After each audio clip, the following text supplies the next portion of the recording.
तो हेलो दोस्तों, welcome back to my YouTube channel. तो इस वीडियो में मोस्ट रिपीटेड क्वेश्चन की सीरीज चला रखी है हमने, ठीक है। तो इसमें हम 3 से 4 बार जो रिपीट होने वाले क्वेश्चन है रेलवे के, उसको हम कराने का प्रयास करते हैं। तो इसमें क्या करते हैं, हम पहले टॉपिक बताते हैं कौन सी टॉपिक से क्वेश्चन पूछ रखा है उन्होंने, फिर हम प्रश्न के साथ आंसर तो बता ही देते हैं, फिर अदर इम्पोर्टेंट वो बताने का प्रयास करते हैं जो आने वाले एग्जाम है आपको उसमें 2 से 3 बार आसानी से दे सकते हैं। क्योंकि जो भी हम फैक्ट बताते हैं ये अदर इम्पोर्टेंट फैक्ट में, वो 3 से 4 बार जो रिपीट होने वाले क्वेश्चन होते हैं, जो रेलवे के 2025 के जो एग्जाम होते हैं उनमें पूछ रखे थे। तो आपको कुछ भी नहीं करना है, वीडियो को लाइक करना है, चैनल को सब्सक्राइब करना है, तो दोस्तों तक शेयर करना है। इसके साथ हमें वो जो हमें कमियां रह रही है उसको हमें कमेंट में बताना है, ताकि जो आने वाली वीडियो है हमें उसमें और इम्प्रूवमेंट कर सके, और जो आने वाले एग्जाम है उसको 2 से 3 नंबर से हम 4 से 5 क्वेश्चन आपको आसानी से सही कर सके। ये मात्र 10 मिनट की वीडियो होती है जो आने वाले एग्जाम में आपको बेनिफिशियल बन सकती है। ठीक है, बाय। चलो वीडियो स्टार्ट करते हैं। तो हमारा फर्स्ट क्वेश्चन साइंस से क्वेश्चन था, ठीक है। और साइंस में भी किसे, बायोलॉजी में क्वेश्चन था। तो क्वेश्चन पूछा गया था रफ्ट एंडोप्लाज्मिक रेटिकुलम, जिसे कहते हैं RER, का मुख्य कार्य क्या होता है। तो इसका जो मुख्य कार्य होता है प्रोटीन का संश्लेषण करना होता है, ठीक है। अब इसके बारे में अदर इंपॉर्टेंट फैक्टर देखेंगे हम। आप देखोगे RER, इसकी सतह पर राइबोसोम होते हैं, इसलिए प्रोटीन बनाता है।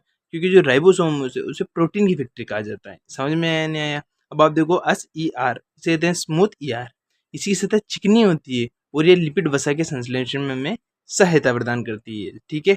नेक्स्ट क्वेश्चन देखेंगे हम। जो हमारा नेक्स्ट क्वेश्चन पूछा गया था वो केमिस्ट्री से क्वेश्चन था, ठीक है। तो क्वेश्चन पूछा गया था, यदि 2 विलयनों को एक बंद निकाय में मिलाया जाता है तो उनके कुल द्रव्यमान का क्या प्रभाव पड़ेगा। तो आप देखोगे जब ऐसा किया जाता है तो उसका द्रव्यमान अपरिवर्तित रहेगा। अब ये किस लिए रहेगा, इसका नियम भी देख लो। ये द्रव्यमान संरक्षण के नियम का पालन करता है। इसके जो जनक हैं वो कौन है, कभी कभी इससे भी क्वेश्चन आता है। तो इसके जो जनक थे एंटोनी लेवोजियर ने इसका प्रतिपादित किया था। समझ में आया? नेक्स्ट क्वेश्चन देखेंगे हम। जो हमारा नेक्स्ट जो क्वेश्चन पूछा गया था वो रसायन विज्ञान में हाइड्रोकार्बन से क्वेश्चन था। क्योंकि जो रेलवे वो मोस्ट रिपीटेड क्वेश्चन की सीरीज में हमेशा केमिस्ट्री से ज्यादा क्वेश्चन पूछती है, तो इस बार हाइड्रोकार्बन से क्वेश्चन पूछा था। तो क्वेश्चन था, असंतृप्त हाइड्रोकार्बन की रासायनिक अभिक्रियाशीलता संतृप्त हाइड्रोकार्बन की तुलना में अधिक क्यों मानी जाती है। वह द्विबंध की उपस्थिति के कारण मानी जाती है। आप देखोगे ऐसा क्यों होता है, तो आप देख लो। असंतृप्त हाइड्रोकार्बन जैसे एल्किन और एल्काइन होते हैं में द्विबंध या त्रिबंध होते हैं, जो आसानी से टूटकर अन्य परमाणुओं में जुड़ जाते हैं। समझ में आया? नेक्स्ट क्वेश्चन देखेंगे हम। जो हमारा नेक्स्ट क्वेश्चन जो पूछा गया था वो किससे था, एनवायरनमेंट में था, और वो भी जैव निम्नीकरण पदार्थ से। अब जैव निम्नीकरण किसे कहते हैं वो भी बता देता हूँ, जिसे वापस रिप्रोड्यूस किया जा सके। समझ में आया? इससे जो क्वेश्चन पूछा गया था, जैव निम्नीकरण पदार्थ मुख्य रूप से किसके द्वारा सरल घटकों में विघटित या अपघटित किए जा सकते हैं। तो ये सूक्ष्म जैसे बैक्टीरिया और कवक द्वारा किए जाते हैं। समझ में आया? ठीक है। अब इसके अदर इंपोर्टेंट फैक्टर हम देखेंगे।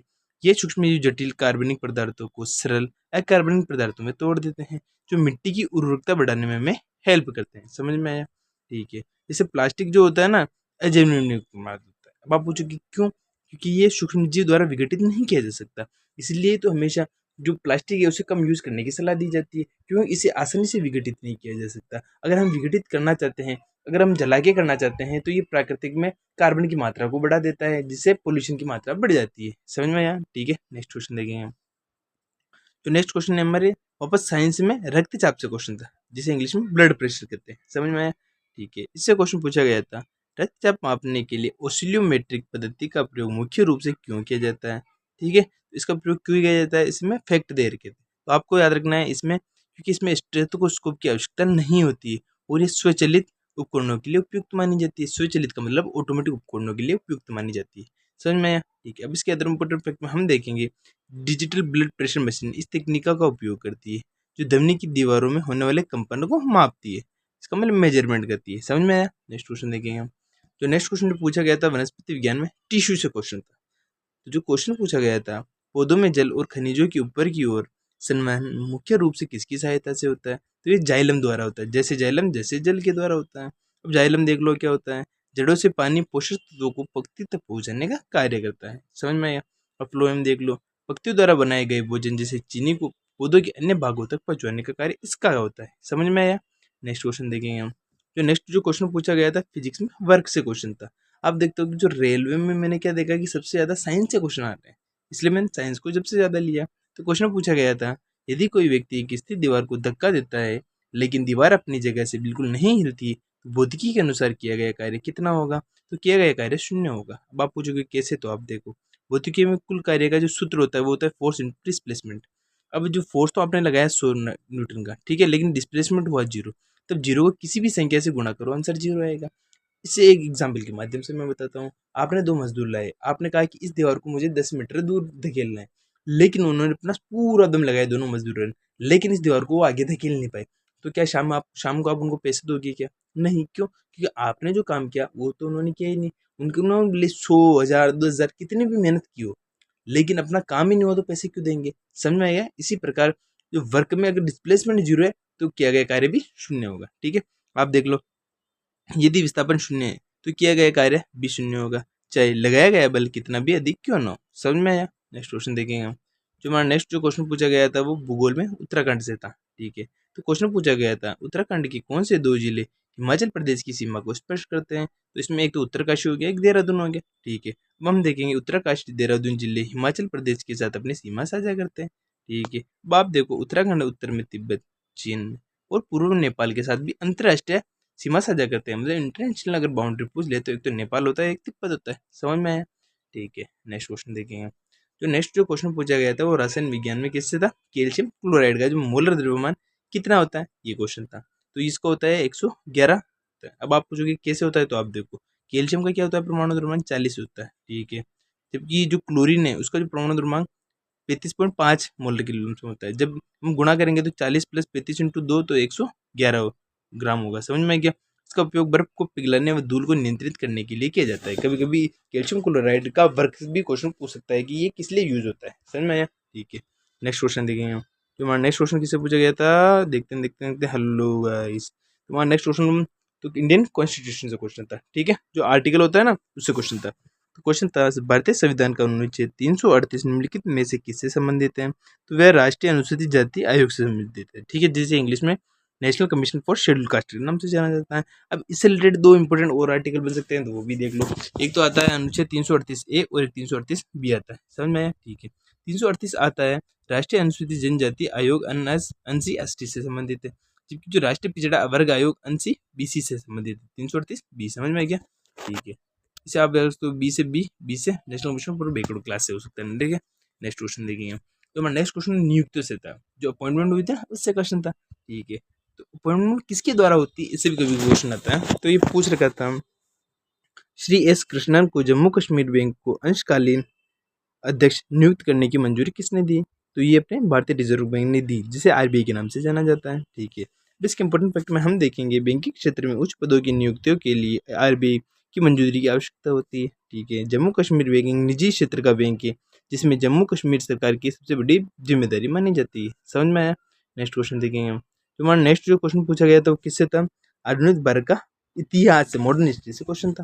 क्वेश्चन पूछा गया था भारतीय राष्ट्रीय कांग्रेस के पहले अध्यक्ष कौन थे? तो इसके जो पहले अध्यक्ष थे वो उमेश चंद्र बनर्जी थे। ठीक है, अब ये किस सन में हुआ था, किसकी अध्यक्षता में हुआ था, और सबसे पहले कौन किसका अध्यक्ष बना था वो भी देख लो आप। तो आप देखोगे कांग्रेस की स्थापना 1885 में एहो ह्यूम द्वारा की गई थी। ठीक है, जो प्रथम अधिवेशन हुआ था वो मुंबई में गोकुलदास तेजपाल संस्कृत कॉलेज में हुआ था। ठीक है, और बदरुद्दीन तैयबजी जो कांग्रेस के सबसे पहले मुस्लिम अध्यक्ष माने जाते हैं। ठीक है, नेक्स्ट क्वेश्चन देखेंगे। तो हमारा नेक्स्ट जो क्वेश्चन पूछा गया था किससे क्वेश्चन था, वो अवार्ड से क्वेश्चन था, मतलब करंट से क्वेश्चन था। तो क्वेश्चन पूछा गया था बानो मुश्ताक को उनकी किस श्रेणी की साहित्यिक कृति हार्ट लैम्प के लिए अंतर्राष्ट्रीय बुलबुल पुरस्कार 2025 से सम्मानित किया गया था? तो उन्हें लघु कथा संग्रह के लिए किया गया था। ठीक है, इंग्लिश में शॉर्ट स्टोरी कलेक्शन के नाम से जाना जाता है। ठीक है, अब हम देखेंगे बानो मुश्ताक एक प्रसिद्ध कन्नड़ लेखिका है। कभी कभी इसकी कन्नड़ लेखिका है ये भी पूछ लेता है किस क्षेत्र की लेखिका है। ठीक है, हार्ट लैम्प उनके कन्नड़ कहानी संग्रह, इसमें हस्से कन्नेरा मदन मल्ली का अनुवाद किया है इन्होंने अंग्रेजी में। समझ में आया? नेक्स्ट क्वेश्चन देखेंगे हम। जो नेक्स्ट क्वेश्चन है इंडियन कॉन्स्टिट्यूशन से वापस क्वेश्चन था। तो उसमें जो आर्टिकल से क्वेश्चन न पूछ के इन्होंने एक्ट से क्वेश्चन पूछा था। पूछ रखा था ब्रिटिश संसद द्वारा ईस्ट इंडिया कंपनी के कार्यों को विनियमित और नियंत्रित करने के लिए पारित किया गया पहला अधिनियम कौन सा था? तो रेगुलेटिंग एक्ट 1773 था। ठीक है, अब इसके इंपॉर्टेंट फैक्ट में हम देखेंगे इस अधिनियम के तहत बंगाल के गवर्नर को बंगाल का गवर्नर जनरल पद से उपमानित किया गया था। वॉरेन हेस्टी बंगाल के पहले गवर्नर जनरल बने थे। समझ में आया? ठीक है, नेक्स्ट क्वेश्चन देखेंगे हम। तो हमारा नेक्स्ट क्वेश्चन जो पूछा गया था केंद्र शासित प्रदेश से था, मतलब यूनियन टेरिटरी से था, जिसे यूटी के नाम से जाना जाता है, जो इस टाइम में 8 है अपने पास, ठीक है। तो क्वेश्चन था, भारतीय संविधान के अनुच्छेद 240 के तहत भारत के राष्ट्रपति को निम्नलिखित में से किस केंद्र शासित प्रदेश के लिए नियम और कानून बनाने की शक्ति प्रदान नहीं की गई है? तो वो एकमात्र अपना चंडीगढ़ है। अब इसके इम्पोर्टेंट फैक्ट में हम देखेंगे, राष्ट्रपति को अंडमान निकोबार, लक्षद्वीप, दादर और नगर हवेली और दमन दीव जैसे पुडुचेरी की शांति और प्रगति के लिए नियम बनाने की शक्ति प्रदान की गई है, ठीक है। चंडीगढ़ के लिए नियम बनाने का अधिकार सीधे संसद के पास होता है। समझ में आया? नेक्स्ट क्वेश्चन देखेंगे। जो नेक्स्ट क्वेश्चन पूछा गया था भूगोल से क्वेश्चन था, और उसमें भी रिवर से क्वेश्चन था लूनी नदी के बारे में निम्नलिखित में से कौन सा कथन सही है? तो जो सही कथन है वो बता देता हूँ, जो इसके अलावा हो गया वो गलत हो गया। अब देखो, ये गुजरात के कच्छ के रण में दलदली के नाम से लुप्त हो जाती है, ठीक है। लूनी नदी राजस्थान के अजमेर जिले की अरावली श्रेणी से निकलती है। ये एक अंतर्देशीय जल निकासी वाली नदी है, क्योंकि ये किसी समुद्र से नहीं गिरती है, और ये एक मौसमी नदी है जो 12 मासी नहीं बहती है, केवल एक मौसम में ही बहती है। नेक्स्ट क्वेश्चन देखेंगे। जो क्वेश्चन पूछा गया था किससे क्वेश्चन था मैं बता देता हूँ। जो नेक्स्ट क्वेश्चन पूछा गया था बायोलॉजी में पादप परिवहन से क्वेश्चन था। तो क्वेश्चन पूछा गया था, पौधों में जल खनिजों का परिवहन मुख्य रूप से किसके द्वारा किया जाता है? तो ये जाइलम द्वारा किया जाता है, ठीक है। अब जो फ्लोएम है उसका कार्य देख लो आप। ये पंक्तियों द्वारा बनाए गए भोजन को पौधे के अन्य भागों तक पहुंचाने का कार्य करता है। इसकी ट्रिक होती है, जैसे जाइलम हो गया, इसका मतलब जल को पहुंचाने का कार्य करता है। वैसे फ्लोएम को याद रखो, फूड यानी भोजन पहुंचाने का काम फ्लोएम करता है। समझ में आया? नेक्स्ट क्वेश्चन देखेंगे। जो हमारा नेक्स्ट क्वेश्चन पूछा गया था वो कला और संस्कृति में ओडिसी नृत्य से क्वेश्चन था। तो क्वेश्चन पूछा गया था, निम्नलिखित में से कौन सा नृत्य शास्त्रीय ओडिसी नृत्य के संबंधित है? तो वह केलुचरण महापात्र है, ठीक है। इसके इंपॉर्टेंट फैक्ट में हम देखेंगे, बिरजू महाराज जो कथक उत्तर प्रदेश से संबंधित है, रुक्मणी देवी अरुणोदय भारतनाट्यम तमिलनाडु से संबंधित है, जावेरी बहन मणिपुर नृत्य से संबंधित है, ठीक है। जो अलग अलग से इंपॉर्टेंट बन सकते हैं वो मैंने आपको बता दिए। नेक्स्ट जो क्वेश्चन पूछा गया था वो पूछा गया था जीव विज्ञान से। तो क्वेश्चन था संयोजी उत्तक से। तो उसमें से क्वेश्चन पूछ रखा था, संयोजी उत्तक का प्राथमिक कार्य क्या होता है? इसका जो प्राथमिक कार्य होता है, शरीर के अंगों को सहारा देना और उन्हें आपस में जोड़े बनाए रखना, ठीक है। अब इसके इंपॉर्टेंट फैक्ट में हम देखेंगे, रक्त हो गया, अस्थि और कार्टिलेज इसके प्रमुख उदाहरण माने जाते हैं, और यह शरीर की सबसे बड़ी विस्तृत रूप में फैला हुआ था, मतलब सबसे ज्यादा बड़े मात्रा में फैला हुआ है, ठीक है। नेक्स्ट क्वेश्चन देखेंगे हम। तो नेक्स्ट क्वेश्चन हमारे केमिस्ट्री में आवर्त सारणी था। तो क्वेश्चन था, आवर्त सारणी में बी किस रासायनिक तत्व का प्रतीक है? तो ये बी बोरोन का प्रतीक है, ठीक है। इसके अलावा जो इंपॉर्टेंट बन सकते हैं, जैसे बीई का मतलब बेरिलियम हो सकता है, बीए का मतलब बेरियम, और बीआर का मतलब ब्रोमीन। इसके जो अदद थे वो भी मैंने बता दिए, जो ऑप्शन में दे रखे थे, ठीक है। नेक्स्ट क्वेश्चन देखेंगे। तो नेक्स्ट क्वेश्चन भौतिकी में विद्युत परिपथ से क्वेश्चन था। तो क्वेश्चन पूछ रखा था, विद्युत परिपथ में आरेख परिवर्तित प्रतिरोध को किस चिन्ह द्वारा प्रतिप्रदर्शित किया जाता है? तो ये एक टेढ़ी मेढ़ी रेखा द्वारा इसके ऊपर के एक तीर दिशा द्वारा प्रदर्शित किया जाता है। इसका प्रयोग परिपथ में धारा को नियंत्रित करने के लिए किया जाता है, बिना वोल्टेज स्रोत को बदले, ठीक है। आज का हमारा क्वेश्चन खत्म होता है। वीडियो अच्छी लगी तो वीडियो को लाइक करें, चैनल को सब्सक्राइब करें, अपने दोस्तों तक शेयर कर दें। क्योंकि इसमें क्या करते हैं, हम पहले आपको टॉपिक बताते हैं, कौन से टॉपिक से क्वेश्चन पूछा गया है, फिर उसका टॉपिक बताते हैं, फिर उससे आंसर बताते हैं, फिर उसके अंदर इंपॉर्टेंट फैक्ट वो फैक्ट बताने का प्रयास करते हैं जो आने वाले एग्जाम में आपको 2 से 3 नंबर आसानी से दे सकता है। क्योंकि जो भी फैक्ट होते हैं वो वही फैक्ट होते हैं जो 2025 के जो एग्जाम हो रखे हैं रेलवे में, उसमें 4 से 5 बार रिपीट होने वाले क्वेश्चन होते हैं। तो आपको कुछ नहीं करना, अपने दोस्तों को शेयर करना है, चैनल को सब्सक्राइब करना है, वीडियो को लाइक करनी, और हमें जो इस वीडियो में कमी रह रही है वो बताने का प्रयास करना है, ताकि आने वाले वीडियो में हम और अच्छा सा प्रयास करेंगे। इसमें जो मैं आपको केवल इंपॉर्टेंट फैक्ट वो ही बता रहा हूँ जो मोस्ट रिपीटेड क्वेश्चन की श्रेणी में चलते हैं, ठीक है। बाय।